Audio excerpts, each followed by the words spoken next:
जो लंदन है उसकी तरफ से इनका जो लंदन का हिस्सा है वो हमेशा अपनी मौजूदगी का एहसास वक्तन फ़क्तन देता रहता है। और इस सूरत हाल में हर साल उनकी तरफ से मुख्तलिफ चॉकिंग और बैनर्स लगते हैं, ये हर साल वो करते हैं।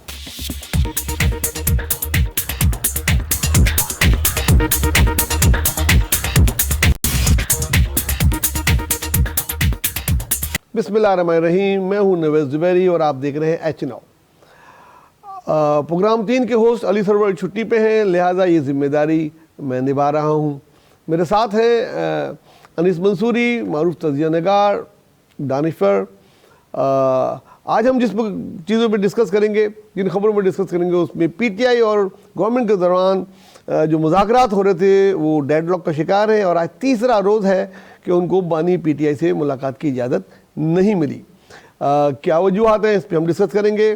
कराची पुलिस का एक बड़ा नाम राजा उमर खिताब को ओहदे से हटा दिया गया है और एक बहुत बड़ी न्यूज़ जो 3 और 4 तारीख जनवरी के दरमियान हुई थी, जिसमें 10 करोड़ से ज़्यादा की शॉर्ट टर्म किडनैपिंग हुई अरसलान नामी शख्स से, और इसकी पस पर्दा जो कहानी है उसको हम कोशिश करेंगे आप लोगों तक पहुंचाएं। ये बहुत बड़ी स्टोरी है ये, और बड़ी हैरान कौन इसमें इंकशाफात सामने आए हैं।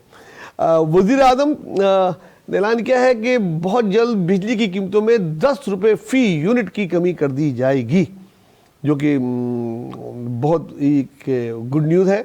और इसमें क्या इसकी चीज़ें हैं, इसमें किस तरीके से की जाएगी और इसका फ़ायदा कहाँ तक पहुँचेगा और ये क्यों कर मुमकिन हुई, ये भी हम आज के प्रोग्राम में डिस्कस करेंगे। केपीके में सिक्योरिटी फोर्सेस ने ऑपरेशन किया है, 19 ख्वारिज को जानू वसल कर दिया है, 3 जवान भी शहीद हुए हैं, इस पर भी बात करेंगे। और मुल्क आजकल सर्दी की शदीद लपेट में है और कराची में भी पहली बार दर्जा हरारत इस सीज़न में 8 रिकॉर्ड किया गया है और स्कूल सर्दी शुरू होते ही दोबारा खोल दिए गए हैं, इस पे हम डिस्कस करेंगे।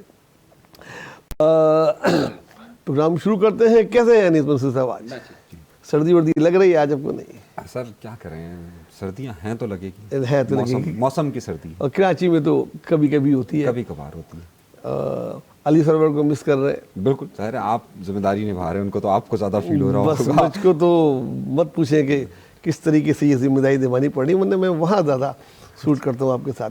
पर आपके लिए अच्छी खबर है, अभी तक डेडलॉक बरकरार है पीटीआई और गवर्नमेंट में, और आज तो पीटीआई वालों ने भी आप वाली बात कर ली कि हुकूमत संजीदा नज़र नहीं आती मुज़ाकरात में। तीसरा दिन है और उनकी बानी पीटीआई से तन्हाई में मुलाकात नहीं हो रही। वो चाहते हैं कि उधर कोई सुनने वाला नहीं हो और जो मुज़ाकरात हो रहे हैं उसके लिए उनको उनसे मशवरा करना है और वो चाहते हैं कि कोई ना सुने, वो आपस की बात, और उनका हक भी है, लेकिन नहीं हुआ। उन्होंने आज स्पीकर जो कि मुज़ाकराती कमेटी का हिस्सा भी है, हेड भी है गवर्नमेंट की तरफ से, उससे भी 2-3 दफ़ा रब्ता किया, लेकिन उनसे भी रब्ता मुमकिन न हो सका।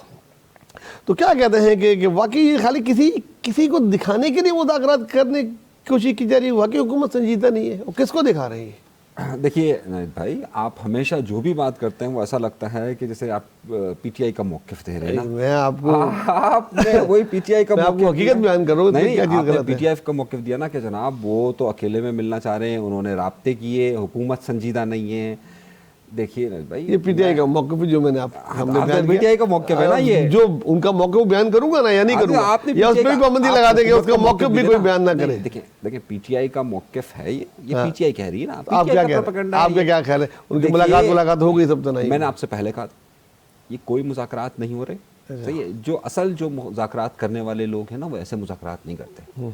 वो जब मुज़ाकरात होते हैं ना तो एकदम से प्लेटलेट्स नीचे जाते हैं, जहाज़ आता है चले जाते हैं। सही है, जब वो मुज़ाकरात करना चाहते हैं ना तो एकदम से कराची में कोई आता है, एक बड़ा शानदार सा इस्तकबाल शुरू हो जाता है। जब वो मुज़ाकरात करते हैं तो ऐसे मुज़ाकरात करते हैं, वो ऐसे थोड़ी मुज़ाकरात करते हैं कि तस्वीरी सेशन होगा, ये होगा, यूँ होगा, ऐसा होगा ना। ये मुज़ाकरात हो रहे थे। हाँ, तहरीक इंसाफ ने ख्वाहिश जाहिर की थी, तहरीक इंसाफ का प्रोपेगेंडा बहुत ज़्यादा मजबूत है, उन्होंने कहा हमें मुज़ाकरात करना चाहते हैं। उन्हीं लोगों से जिनको चोर करप्ट हाथ तक नहीं मिलाते थे उनसे मुज़ाकरात की उन्होंने बात कही। फिर कहा कि चलो हम जो है, तो उन्होंने कहा कि आप लिख कर दे दें। अब ये लिख कर दे रहे, पहले कह रहे थे हम लिख के दे देंगे, फिर ये कहने लगे नहीं अब लिख कर नहीं दे रहे।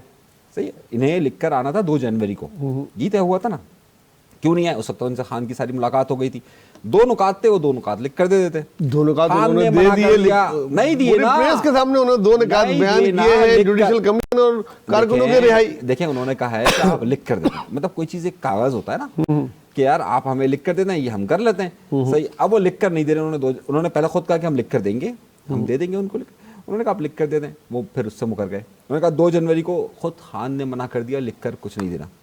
इन्होंने बहाना बनाया जी वो खान से हमें मुलाकात करने दी जाए। दर हकीकत तो करा दे मुलाकात, इसमें क्या है? देखें मुलाकात तो हो गई है, बात सारी समझिए। मामला यह है कि तहरीक इंसाफ ये कोशिश कर रही है कि ये मामला हर सूरत में 20 जनवरी के बाद जाए। वो इस बात का इंतजार कर रही है कि ट्रम्प इंतजामिया क्या कहती है, नए अब्बू है ना, तो हुकूमत इसको तासुर को जाहिर करे और मुलाकात करा देता। नहीं में मुलाकात हो गई है, नहीं हुई है, वो एक बहाना है। देखिए दिल के बहलाने के लिए गालिब ख्याल अच्छा है, सारी मुलाकातें होती हैं, सारी बातचीत होती है और सब कुछ होता है, ये सिर्फ एक बहाना है।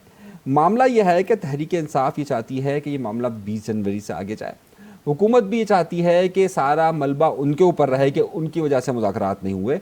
हुकूमत अपने कार्ड्स खेल रही है, वो अपने कार्ड्स खेल रहे हैं, ये कोई मुज़ाकरात नहीं हो रहे। और जिनके साथ जिस लेवल पर मुज़ाकरात होकर डील्स होती हैं ना, वो ये मुज़ाकरात नहीं है, ये आप भी जानते हैं, मैं भी जानता हूँ।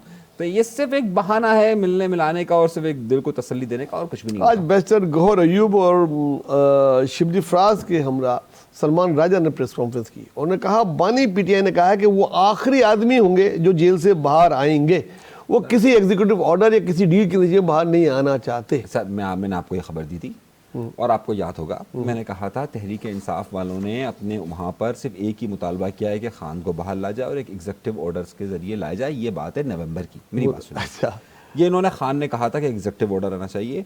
अब ये बात सामने आ गई है और तमाम व्लॉगर्स ने और तमाम लोगों ने इस बात को कंफर्म कर दिया, तमाम सियासतदानों ने, कि खान साहब की तरफ से मुतालबा आया था कि एग्जीक्यूटिव ऑर्डर जारी किया जाए। सही है, हुकूमत ने कह दिया था ये एग्जीक्यूटिव ऑर्डर से पॉसिबल नहीं है। उसी का जवाब ये लोग दे रहे हैं कि जनाब ये बात हुई थी और अब ये बार बार मुकर रहे हैं। देखिए तहरीक इंसाफ नाम किस चीज़ का है कि उनका अगले घंटे का पता नहीं चलता कि वो किस बात से मुकर जाए। ये जो लिख कर देने की बात हो रही है ना, आप मुझे कोई एक बात ऐसी बता दीजिए कि जिस पर तहरीक इंसाफ कायम रहती हो।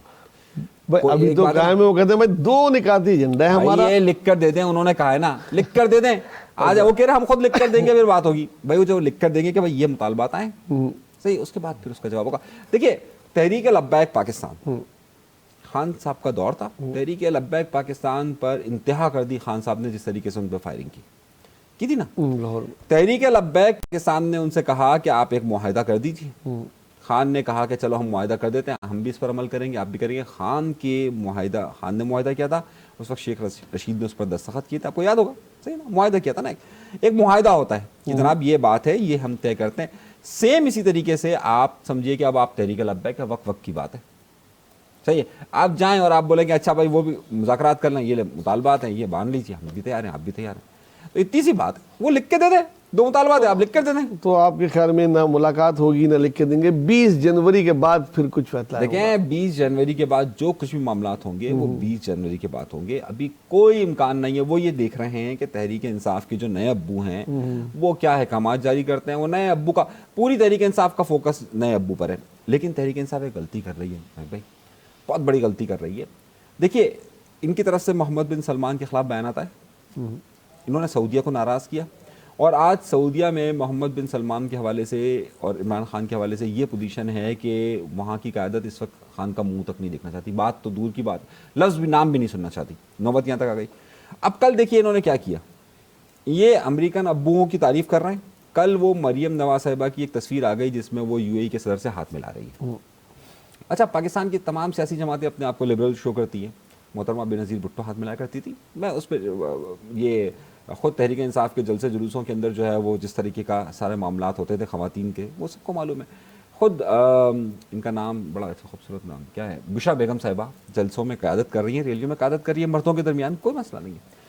अब मामला यह है कि इन्होंने एक छोटा हदफ हासिल करने के लिए, यानी कि मरियम को हदफ करने के लिए UAE के प्रेसिडेंट को भी तनकीद करना शुरू कर दिया। अब क्या हुआ, देखिए इन ममालिक के अंदर एक बड़ा मिजाज है, इनकी बादशाहत या इनके मुतालिक आप कोई बात कहे ना तो ये बर्दाश्त नहीं करते हैं। वैसे ही सही है, पूरा सोशल मीडिया इस वक्त UAE के खिलाफ चल रहा है। ये दो ममालिक सऊदीया और यूएई वो लेकिन वो ममालिक हैं। तस्वीर तो PMLN की अपनी वेबसाइट पे नहीं तस्वीर का इशू नहीं है, issue- भले तस्वीर का इशू नहीं है। देखें मरियम छोटा हदफ है, आप पंगा किससे ले रहे हैं? बेसिकली यूएई से। यूएई में पाकिस्तानी और सऊदीया के अंदर पाकिस्तानी 25 लाख पाकिस्तानी हैं। सऊदीया आपसे नाराज तहरीक इंसाफ से, सही। अब आपने यूएई के प्रेसिडेंट को नाराज कर दिया, तो अगर कोई सालसी और कोई मुज़ाकरात का मामला आगे बढ़ सकते हैं ना, देखिए मैं मरियम को वो हैसियत नहीं देता कि यार आप मरियम को वो हैसियत बात देके गलत की, आप तनकीद करते मरियम पे करते, आपने किसी और आपने मुल्क जो को- है वो यूएई को साथ शामिल कर दिया। अब इसका नतीजा क्या निकला?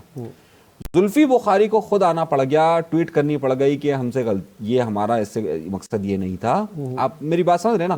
जिस तरह उन्हें जब उन्होंने बयान दिया था बुशरा बेगम ने सऊदीया के हवाले से, तो आपको याद होगा कि खुद जुल्फी बुखारी का बयान आया कि नहीं सऊदीया इमरान खान का भी आया, तो उनका जाती हुआ है। अब ये आप यूएई को हिट कर रहे हैं। और देखें हमारे यहाँ जमहूरियत है ना, आप नवाज शरीफ साहब को कुछ बोल दें, खान साहब को कुछ बोल दें, इनको बोलते कोई फर्क नहीं पड़ता, ये कहते हैं यार बर्दाश्त कर लेते हैं, मुखालफत बर्दाश्त वो कर नहीं लेते हैं। करते। आप ऐसी जगह पर कर रहे हैं, अब जो तहरीक इंसाफ के लिए थोड़ा बहुत भी पॉलिटिकल रास्ता है ना, तो मतलब मैं आपकी तरफ से ना ही समझूं, मैं यही बात पीटीआई वाले मतलब ना ही समझो। आप जिस तरफ जा रहे हैं ना, इस तरफ ना जाएं। आपको अगर उनसे मुज़ाकरात करने हैं ना, किससे? पाकिस्तान के मुक़्तदरा कुव्वतों से, तो उनके जो करीबी लोग हैं ना, वो इस वक्त सऊदीया, यूएई और चीन है। आप इन तीनों को नाराज करके अगर अमेरिका का प्रेशर भी आएगा, तो आप अपने अब्बू से भी कुछ हासिल नहीं कर सकेंगे। नए अब्बू से कुछ नहीं मिलने वाला, इनकी तरफ से ना ही समझे। अच्छा, बड़ी सीरियस खबर, कराची पुलिस का एक बहुत बड़ा नाम राजा उमर खिताब, सीटीडी के हेड भी रहे, आज से पहले थे, आज उनको ओहदे से हटा दिया गया है, और बड़े बड़े दहशतगर्दी के वाक़यात को उन्होंने केस सॉल्व किए, बड़े उलझे हुए। मतलब कराची पुलिस का एक बड़ा नाम था, कहीं कोई धमाका हो कुछ हो, सबसे पहले राजा उमर खिताब पहुँचे थे, उनकी टीम पहुँचती थी और उसकी तहकीकात करती थी। और दहशतगर्दों के ख़िलाफ़ ख़ास तौर से तालिबान जो थे उनके ख़िलाफ़ भी बड़ा काम उन्होंने किया। लेकिन क्या अफसोस होता है कि एक केस सामने आता है 3 और 4 जनवरी को, एक शॉर्ट किडनैपिंग होती है अरसलान नामी शख्स के साथ, और उससे $3,40,000 उसके अकाउंट से मुंतकिल किए जाते हैं। 10 करोड़ से भी ज़ायद की रकम बनती है, और बाद में वो कंप्लेन करता है और आला सतह पे उसकी तहकीकात होती है, और उसको 2-3 दिन डिले भी किया जाता है। बाद में राजा उमर खिताब ने अपने बयान में बोला कि मैं जैसे ही मुझे इस बात के शवाहिद मिले कि इसमें उनके अफसर अली रज़ा और उसके साथ मुलजिमान हैं, तो उसके खिलाफ उन्होंने कार्रवाई की, लेकिन तब तक वो फ़रार हो चुके थे। आज उनको हटा के जो है पुलिस हेडक्वार्टर रिपोर्ट कर दी गई है। ये क्या रिपोर्ट, क्या है, क्या इस केस के पीछे कुछ बताएं ताकि लोगों को पता लगे। इतने बड़े बड़े पुलिस वाले, इतने बड़े बड़े नाम मैं बताऊंगा आपको, ये सब के सब इसमें एक शॉर्ट टर्म किडनैपिंग में शामिल है। देखिए हम ट्रैफिक पुलिस को ही रोते रहते हैं। नहीं भाई, देखिए बहुत बड़े मामला आते हैं ये। आपको पता होगा कि सिटीडी से ही ताल्लुक़ रखने वाले एक शख्स ने गुलशन मेमार में डकैती की थी, पकड़ा गया। आपको मालूम होगा कि एक पुलिस का अफसर बाकायदा बल्दिया टाउन के अंदर डकैती के अंदर जो 5 करोड़ की डकैती थी, आपको याद होगा कि उसमें बराह रास्त मुलव्विस था, उसको पकड़ा गया। आपको मालूम होगा कि ये कई ऐसे पुलिस वाले हैं कि जो शॉर्ट टर्म किडनैपिंग या दीगर मामलात में बराह रास्त इन्वॉल्व नज़र आते हैं। मामला यह है कि हमारे यहाँ पर हम एक तो सिलसिला ये, अच्छा ये शॉर्ट टर्म किडनैपिंग होती क्या है कि यहाँ पर बच्चों को, ख़वातीन को, ताजिरों को उठाया जाता है, उनको शॉर्ट टर्म उनको गाड़ी के अंदर घुमाया जाता है, उनसे कहा जाता है ये काम करो, ये पैसे इधर से इधर मुंतकिल करो, और 7-8 घंटे के अंदर ये काम कर कर उसको छोड़ दिया जाता है। ये शॉर्ट टर्म किडनैपिंग आम है, और इसके अंदर ज़्यादातर जो मुलविस अफराद पाए जाते हैं वो पुलिस एहलकार हैं। कराची में स्ट्रीट क्राइम अपने उरूज पर है, उसे भी पुलिस को रोकना है, लेकिन जब पुलिस खुद इन तमाम मामलात में हो तो बड़ा अहम सवाल बनता है। अब आए दूसरा बात, राजा उमर खिताब। मैं समझता हूँ कराची के शहरियों में दहशत की एक अलामत समझे जाते हैं, ये राजा उमर खिताब। सही, ये केस पता नहीं इन्होंने कितने सॉल्व किए हो नहीं किए, वो तो अल्लाह ही जानता है, यहाँ तो केस कोई और सॉल्व करता है। राजा उमर खिताब का मामला यह है कि देखिए हमारे यहाँ पर ये हाई ऑफिशियल्स पर ये पहला इल्ज़ाम नहीं है। हमने राव अनवार को देखा, राव अनवार पर बाकायदा एक्स्ट्रा जुडिशनल किलिंग का इल्ज़ाम लगता है, पूरी जो मीडिया से लेकर तमाम लोग उसके ख़िलाफ़ बात करते हैं, अवाम में उनके लिए कोई अच्छा तासुर नहीं पाया जाता, कोई अच्छा तासुर नहीं पाया जाता, लेकिन उसके बावजूद भी राव अनवार बाइज्जत बरी हो जाते हैं। हमारे यहाँ पर आज तक हाई प्रोफाइल जितने केस हुए, मीर मुर्तज़ा भुट्टो के केस में क्या हुआ था? क्या किसी से ढकी छुपी बात है? ये सबके सामने पुलिस वालों ने गोली मारी है ना, कोई ढकी छुपी बात है? आज आप साल उठा के देख लीजिए, सन 1997 से आज 30 साल होने को हैं। लेकिन ताहाल अब तक वो मामला हल नहीं हो सका है। क्यों नहीं हो सका? कि भाई उनको सजा तो देना आप। मामला यह है कि हमारे यहाँ हाई प्रोफाइल किलिंग्स हों, या फिर high profile extra jurisdictional killings हों, या फिर हाई प्रोफाइल डकैतियाँ हों, उसमें पुलिस के आला अफसरान की मौजूदगी पाई जाती है और उसके बावजूद भी उनके खिलाफ कोई फैसला नहीं आता है। ये तारीख है, मैं नहीं कह रहा, ये आप उठाकर देख लीजिए, आपके पास सारी तारीख हिस्ट्री इसकी मौजूद है। सवाल ये बनता है कि यहाँ पर जब कानून नाफिज करने वाले इदारे कि जिन्हें चोरों डकैतों को पकड़ना है और जिनको तहफ़्फ़ुज़ फराहम करना है, वही लोग इन सारे कामों में मुलविस पाए गए हैं, तमाम जगहों पर, तमाम बड़े केसेस में, हाई प्रोफाइल केसेस में। अब मामला है कि क्या इन्हें मालूम नहीं था? इन्हें बिल्कुल मालूम था कि ये कार्रवाई हुई है। इन्हें इसी वजह से जो बाद में इंक्वायरी कमेटी बैठी और बाद में आईजी ने बराह रास्त हुक्म दिया इनको तलब करने का, इसकी वजह यह है कि इन्हें सब कुछ मालूम था और इन्होंने अपने हाई ऑफिशियल से तमाम बातें छुपाई। और ये बड़ा जुर्म है, क्योंकि देखिए जब आपके पास, आप इनका लिविंग स्टाइल देख लीजिए, आप छोड़िए, एक अभी एसएसपी एसपी बन गए, डीआईजी बन गए, उनका नाम मैसर, अतर मैसर, सही है। उनके मुतालिक मुबैना तौर पर खबर आती है कि उनका एक बेटा जो है वो फायरिंग कर रहा था शारा फसल पर, मुबैना तौर पर खबर आती है, कोई मामला हुआ। मुबैना तौर पर खबर आती है कि उनका बेटा नशे की हालत में और एक खातून को कुचल दिया, कोई केस हुआ। पुलिस अफसरान, हाई ऑफिशियल्स हर बड़े जुर्म में हैं, आपको उनकी वीडियोस नज़र आती है, उनकी चीज़ें नज़र आती है, लेकिन कोई भी गिरफ्तारी अमल में नहीं होती। इस शहर के अंदर कानून नाफिज करना तकरीबन आप समझिए कि ख़त्म हो चुका है। कानून की कोई अमलदारी नहीं, क्योंकि कानून का जिसे अमलदारी करनी है वही खुद उसमें मुलविस है सारे तमाम लोग। क्या किया आपके ख्याल में क्या करना चाहिए? देखिए एक बात जो उसमें पॉजिटिव निकली है वो यही है, जैसे ही हायर ऑफिशियल गवर्नमेंट को पता लगा, सीएम को, आईजी को और हाई ऑफिशियल्स को, तो ये नहीं देखा कि काउंटर टेररिज्म के इंचार्ज के डिपार्टमेंट के इंचार्ज हैं और इतने बड़े नाम हैं, उन्होंने फौरी कार्रवाई की और कुछ गिरफ्तार भी हुए और कुछ मफरूर भी हो गए डिले होने की वजह से, या उन्हें मफरूर कराया गया, ये तहकीकात में शामिल होगा। कम से कम वो ये कर रहे हैं। मगर अब पुलिस के इतने बड़े बड़े ऑफिसर, एसएसपी, डीएसपी, ये सब शामिल होंगे तो किस तरीके से फिर होगा क्या? अब इसका क्या हाल क्या है कि इनको सबको किस तरह निकाल के? भाई सजाओं का अमल होना चाहिए, ये नहीं देखना चाहिए कि कानून किसने तोड़ा है। कानून जो हम देखें, अपने प्रोग्राम में हर बार कहते हैं कानून और आइन की पासदारी होनी चाहिए हर सूरत में, चाहे कुछ भी हो जाए। कानून और आइन को आप जब लागू करते हैं तो हमारे पास सारे कवानीन आइन मौजूद है। मामला यह है कि यहाँ पर किसी को इंसाफ नहीं मिलता और ये पुलिस अफसरान अपने आप को आज़ाद समझते हैं। आप इन सब पुलिस अफसरान की तनख्वाह देखिए और उनका लिविंग स्टाइल देख लीजिए, आप इनकी गुज़िश्ता 20 सालों का ज़िंदगी गुजारने का तरीका देख लीजिए और इनकी तनख्वाह देख लीजिए, आपको अंदाज़ा हो जाएगा कि ये लोग कहाँ से उठकर कहाँ पर आए, तमाम का। आप इनका सिर्फ लिविंग स्टाइल देख लीजिए। जब आप आंखें बंद किए हुए हैं कि एक शख्स यहाँ से उठकर इतनी बड़ी पोजीशन तक यहाँ तक बैठा हुआ है और आपने आंखें बंद की हुई है, तो फिर ये सब कुछ तो होता रहेगा ना। इनके पास बैंगलोज, इतने बड़े बड़े बैंगलोज, इतने इनका लिविंग स्टाइल आप चेक कीजिए कि यार एक 2 लाख, 4 लाख, 3 लाख, 5 लाख की तनख्वाह के अंदर आप बड़े से बड़े रैंक पे तनख्वाह कर लीजिए 6 लाख रुपए, जो पुलिस की हाई रैंक तनख्वाह है। 6 लाख रुपए तनख्वाह पर भी क्या ये अपना लिविंग स्टाइल बना सकते हैं? 6 लाख रुपए अगर तनख्वाह हो तो साल के हो गए 60 लाख रुपए, 10 साल के 6 करोड़ रुपए होते हैं। ये जिस बैंगलोज में रहते हैं ना, उसकी मालियत ही 20 करोड़ रुपए होती है और वो इनका आबा अजदाद का नहीं है। तो आप सिर्फ चेक तो कीजिए ना, एंटी करप्शन का डिपार्टमेंट खुद उसमें सारा मुलव्विस है, कौन रोकेगा? इसका रुकने को तो एक ही हल है कि अदालतों से फौरी सजाएं हुई। अब इनकी जो है, अब ऐसा जैसे फर्ज करें पकड़ी भी है, अली रज़ा पकड़ लिया गया, मैं आज नहीं तो पकड़ ही जाएंगे, लेकिन जब उनकी तहकीकाती रिपोर्ट बनाएंगे तो उनके पेटी भाई होंगे, वो जब जज के पास जाएंगे तो इतनी कमजोरियां इतनी होंगी कि साल 2 साल बाद उनकी जमानत हो जाएगी, सजा होगी नहीं, फिर कोई पुलिस वाला करता रहेगा। तो ये तो यही हुआ है ना भाई, आप देखिए ना। तो ये इसमें जो है सिंध गवर्नमेंट जो है पीपल्स पार्टी की, उनके में जो है चेयरमैन से और वज़ीर आला से, उन लोगों से अपील करूंगा कि बदनामी आखिर में सिंध गवर्नमेंट की होती है। चाहे ट्रैफिक पुलिस कुछ करे, हादसात में रिकॉर्ड आदमी मर गए, छोड़ देते हैं हैवी ट्रैफिक। इस किस्म के अफसरान जिनका काम आवाम की हिफाजत करना है, शहर के बिजनेसमैनों की किडनैपिंग पे लगे हुए हैं, तो ये इसमें बहुत ही सख्त कोई कार्रवाई हो, ऐसी कार्रवाई हो कि और आम लोगों के लिए, सारे पुलिस डिपार्टमेंट के लिए एक एग्जाम्पल बना दी जाए। इसमें जो अच्छे पुलिस वाले हैं सारे खराब नहीं है, मगर चंद काली भेड़ें कुछ ज़्यादा ही हो गई, कुछ ज़्यादा काली भेड़ें जो है वो पूरे ना सिर्फ पुलिस डिपार्टमेंट को बल्कि पूरी सिंध गवर्नमेंट को बदनाम कर रहे हैं। अब आ जाते हैं एक अच्छी खबर की तरफ।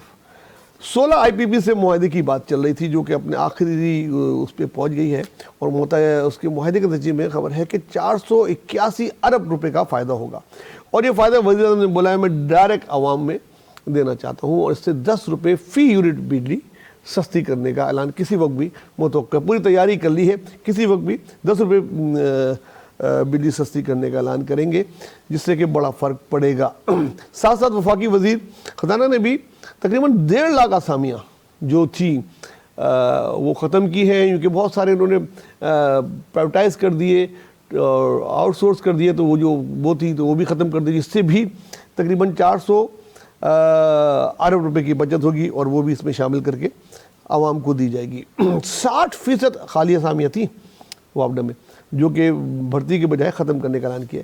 ये अच्छी बात है, ये देख रहे हैं इससे कोई फ़र्क पड़ेगा? देखिए कितना फ़र्क पड़ेगा? सबसे पहली बात ये है कि हमारा अपना ज़ाती ख्याल ये है कि ये बिजली की कीमतों में कम से कम 22 से 25 रुपए कम होने चाहिए थे और हमारी जो कैलकुलेशन है उसके मुताबिक कि अगर हम IPP से मामलात को ख़त्म करते हैं या दीगर चीज़ें करते हैं तो 22 से 25 रुपए कम होने चाहिए। अगर कैपेसिटी चार्जेस जो उनके ख़त्म कर दिए जाए, इसके अलावा दीगर जो चीज़ें हैं उसमें अगर हम देखें तो 22 से 25 रुपए का फ़र्क आना चाहिए। लेकिन ये फ़र्क दे रहे हैं सिर्फ 10 रुपए का, 10 रुपए का भी ये दे रहे हैं गर्मियों के सीज़न से। अब आप जब गर्मियों के सीज़न से देंगे तो वैसे ही बिजली की खपत बढ़ जाती है, तो बिजली की खपत बढ़ जाती है तो ज़ाहिर है फिर बिल उसी तरीके से मूव करते हैं। तो अभी सर्दियाँ हैं तो वो इस बारे में कह रहे हैं, लेकिन जब जैसे ही गर्मियाँ आएंगी तो 10 रुपये तक कई कमी का कह रहे हैं और हमारा अपना ख्याल है कि 10 रुपये की बजाय ये 7.5 या 8 रुपये तक रह रहा है। और ये 10 रुपये कमी भी कह रहे हैं, ये अभी नहीं कह रहे। हमारी इत्तलात है कि पहले 2 रुपये 3 रुपये कम होंगे, उसके साथ साथ करते करते करते करते करते ये वहाँ तक आ जाएंगे और बाद में इसको फ्यूल एडजस्टमेंट के तौर पर उतना ही रखेंगे। तो सर आपकी तरफ से इसमें भी ना ही समझे सर, मैं तो आपको बता रहा हूँ ना, कैलकुलेशन बता रहा हूँ ना भाई, आपको देखिए मैं तो बहुत पॉजिटिव हूँ और मैं बहुत अरसे से IPPs की लिए बात भी करता आ रहा हूँ और ये IPPs से अगर उनके मुआहदे अब दस्तखत पे जा रहे हैं और ये अगर इतना बड़ा 400 अरब मतलब 831 अरब रुपए अगर ये देना चाहें तो ये फरवरी माह से दे सकते हैं। और देखिए एक बात तो तय है कि मुल्क तब तक तरक्की नहीं कर सकता, ये आम आदमी उस गुर्बत की लकीर से ऊपर नहीं आ सकते जब तक बिजली की कीमतें कमी नहीं हो।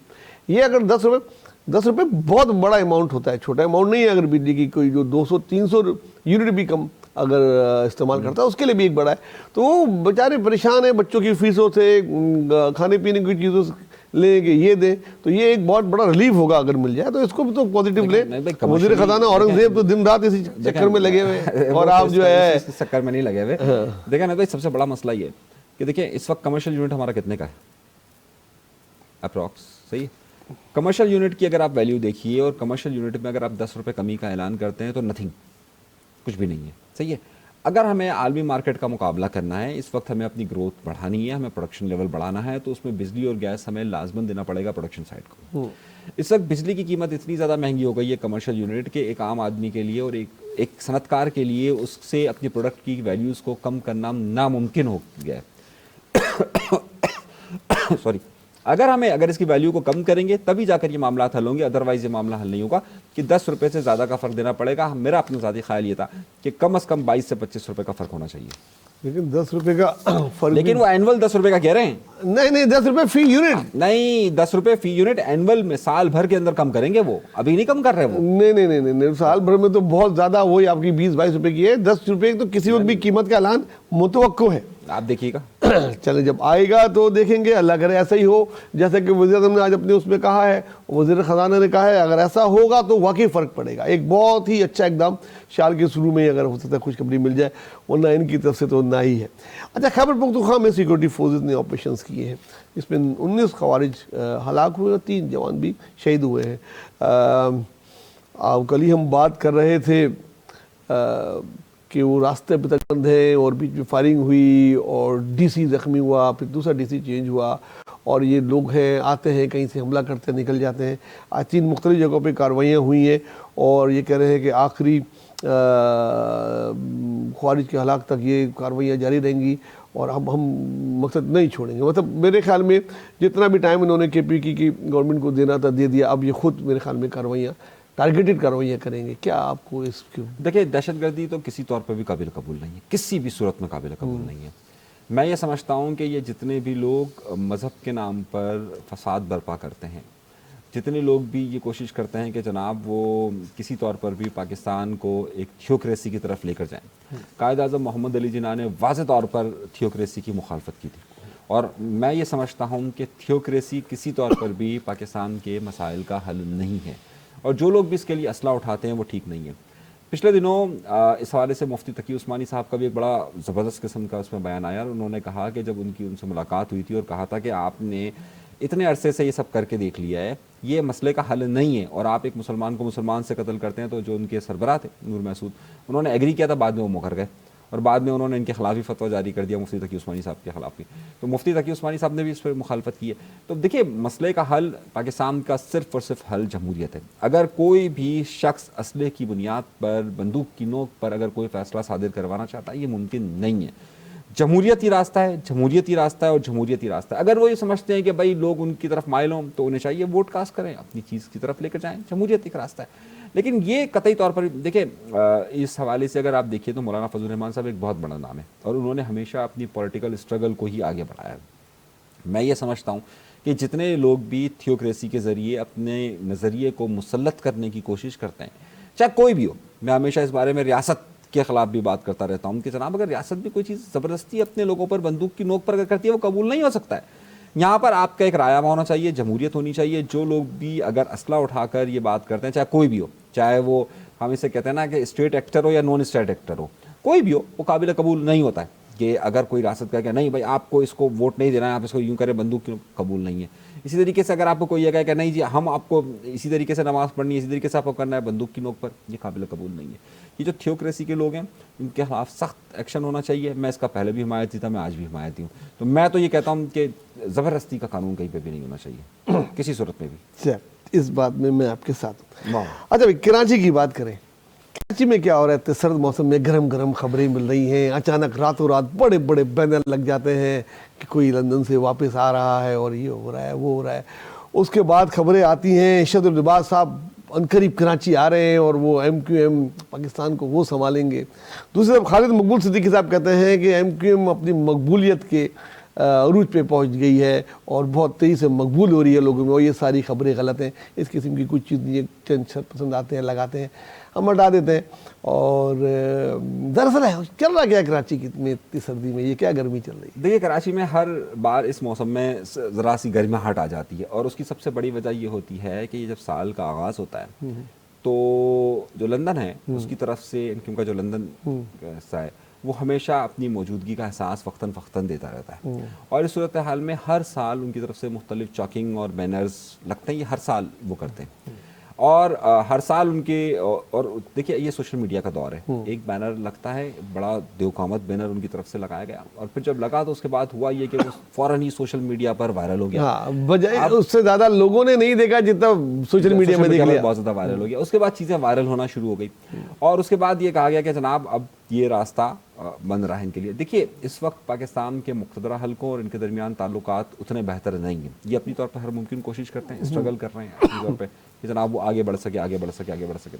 अच्छा, अब इसमें एक फैक्टर इंक्लूड हो गया इशरतुल इबाद दुबई से। अच्छा, इशरतुल इबाद साहब का फैक्टर इसलिए इन्वॉल्व हो गया कि हमेशा से एक पख ज़रूर साथ चलती रहती है। जिस ज़माने में MQM पाकिस्तान थी तो एक पख PSP साथ साथ चलती थी।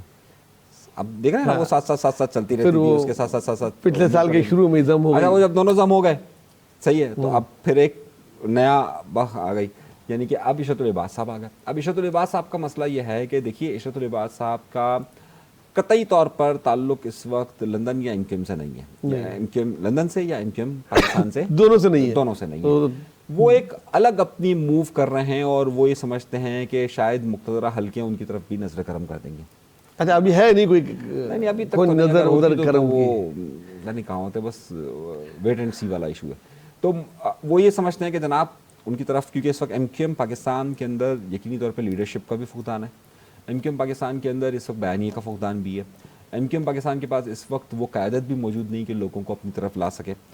हद यह है कि MQM पाकिस्तान की तो क़यादत अब लोगों से दरख्वास्तें करती है कि यार हमारे सोशल मीडिया को ज़रा सा ऐड चला दो, सही है। तो अब वो सूरत हाल बन गई है। तरक्कीकत MQM पाकिस्तान के पास वो नहीं है, तो ये एक स्पेस क्रिएट हो रहा था। इस स्पेस को इशरतुल इबाद साहब समझते हैं कि वो किसी न किसी जगह पर फिल कर सकते हैं।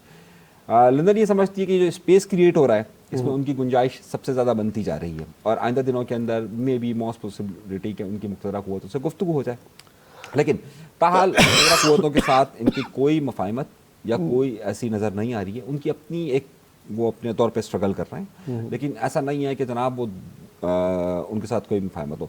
ये तीनों अलग अलग हैं, इन तीनों को एक ज़माने में तीनों एक थे, सही। अब ये तीनों के अलग अलग डायरेक्शंस हैं, तीनों की अलग अलग सिमतें, एक के ऊपर मुकम्मल आशीर्वाद है, एक इंतज़ार में है और एक अपने रास्ते। वो जो इंतज़ार में दुबई में बैठे हैं, शेरवानी और मसूद दोनों सिलवा लिए उन्होंने, किस चीज़ की ज़रूरत हो उनको क्या मशवरा देंगे कि अब सियासत पाकिस्तान आखिर ही करें, अगर करनी है तो आओ कराची सियासत करें। देखिए इशरत साहब का मसला यह है कि वो जब तक उनके पास बड़े पक्के खिलाड़ी हैं ना, 14 साल गवर्नर रहे हैं, ये तो है, वो जब तक उनके पास बाकायदा श्योरिटी ना हो किसी डेजिग्नेशन के साथ वो नहीं आएंगे। देखिए उसकी सबसे बड़ी वजह ये कि उनको एक श्योरिटी चाहिए कि मेरे पास एक डेजिग्नेशन हो और मैं फिर उसके ऊपर हाथ रखना आसान नहीं होता, वरना उन्हें मालूम है कि वो यहाँ आएंगे तो फिर यहाँ पर खिलाड़ी बहुत सारे ना, तो उनको तो नोच डालेंगे।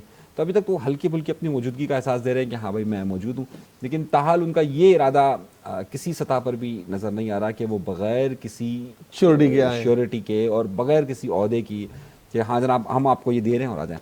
मसला ये है भाई कुर्सी एक है और हर शख्स सीवी लेकर खड़ा हुआ है, समझ रहे हैं। अब वो इतनी सारी सीवियाँ जमा हो गई है, अब वो बार बार एक सीवी को देखते हैं, अच्छा ठीक है ऐसा देखते हैं, वक्त नहीं है बाद में देखेंगे, वक्त नहीं है। तो सीवियाँ बहुत सारी हैं, हर शख्स ये कोशिश करता है कि उसकी सीवी आगे आ जाए, आगे बढ़ जाए और उस पर रिमार्क्स आ जाए। तो वो सीवी सबकी जा रही है और मैं आपको बताऊँ एक भंडार लगा हुआ है सीवी का ना, वो हर शख्स कह रहा है कि बस मेरी सीवी मेरी सीवी मेरी सीवी। अच्छा कुछ लोग जो सीवी देने के ख्वाहिशमंद थे वो सारे, उसमें से काफ़ी तादाद 2024 के इलेक्शन में फारिग हो गई, बहुत बड़ी तादाद हो गई, वो तो अब बैठ गई साइड में, सही। अब कुछ लोग हैं जो सीवियाँ निकाल रहे हैं, तो उनका आपको फैसला नज़र आ जाएगा अगले 2-3 सालों के अंदर। 1-2 साल अभी इनकी सीवियाँ चलेगी, फिर 1-2 साल किसी और की सीवी को चेक करेंगे, तो ये सीवियाँ देख लेंगे कराची में। आपके पास भी है तो आप भी दे दें सीवी। मेरी सीवी का भी टाइम आएगा। अच्छा कराची में सर्द मौसम है और होता ये, हम भी जब स्कूल में होते थे हम ये देखते थे कि भाई सर्दियों की छुट्टियां हैं, लेकिन जब से सर्दियों की छुट्टियां खत्म होती थी सर्दी उसी वक्त पड़नी शुरू हुई। आप देखें अब कराची में कल जो है 8 और 9 टेम्परेचर रिकॉर्ड किया गया और अभी 3 दिन पहले स्कूल खुले। नहीं कल से ही खुले ना, 6 तारीख से ही खुले ना स्कूल खुले और स्कूल खुलते ही सर्दी आ गई।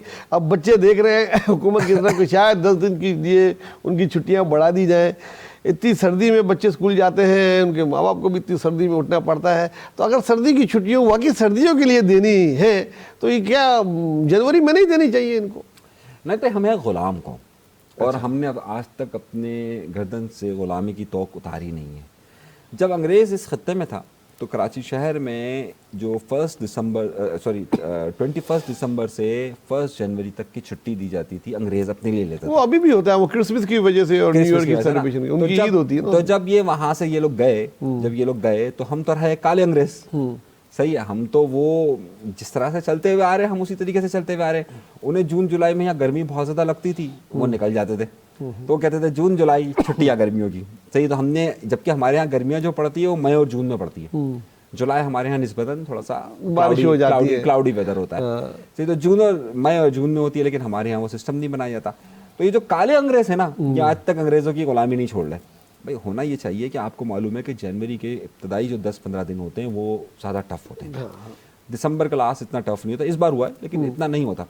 कल 8 डिग्री सेल्सियस तक गया, इस सीज़न की सबसे बड़ी सर्दी पड़ी। लेकिन मसला ये कि जब हमारे प्लानर्स हैं वो काले अंग्रेज हैं, वो तो उसी सफ़े को आगे बढ़ा देते हैं कि हाँ ये सफ़ा आ गया, ये सफ़ा आ गया। तो उनको तो तहकीक करके चीज़ें देखकर अपने जोग्राफी के मुताबिक अपने फैसले करने की इन 76-77 सालों में आदत नहीं पड़ी, अब कैसे पड़ेगी भाई? अब आदत डाल लो। जब सर्दी पड़े तो सर्दियों की छुट्टियां दो, जब गर्मी पड़े तो गर्मियों की छुट्टियां करो। अपने एजुकेशनल ईयर को जो शुरू के साल में आप डिसाइड कर ही लेते हैं स्टीयरिंग कमेटी के जरिए एजुकेशन के, तो वो उस वक्त फैसला कर लिया करें। उनको पता होता है, सबको पता होता है गर्मियाँ कब पड़ेंगी। तो सर्दी की छुट्टी न्यू ईयर की नाइट से स्टार्ट कर दिया करें, जनाब के 10-15 जनवरी तक हो तो ही बेहतर है। अब ये आपको कभी तो ये कह रहे हैं वो काले अंग्रेज से आपको जो है पक्का पाकिस्तानी बनना पड़ेगा, तो ये अब करना पड़ेगा। ये था आज का प्रोग्राम। अली सरवर को हमने फिर मिस किया और कोशिश करेंगे कि पता करें जल्द से जल्द वो अपनी छुट्टी ख़त्म करके आए और वो भी हमारे साथ शामिल हो, फिर हम अपनी तरफ से प्रोग्राम शुरू करें। करें। तब तक अपना, दोस्तों और ख़ासकर गरीबों का बहुत ख्याल रखिएगा। अल्लाह।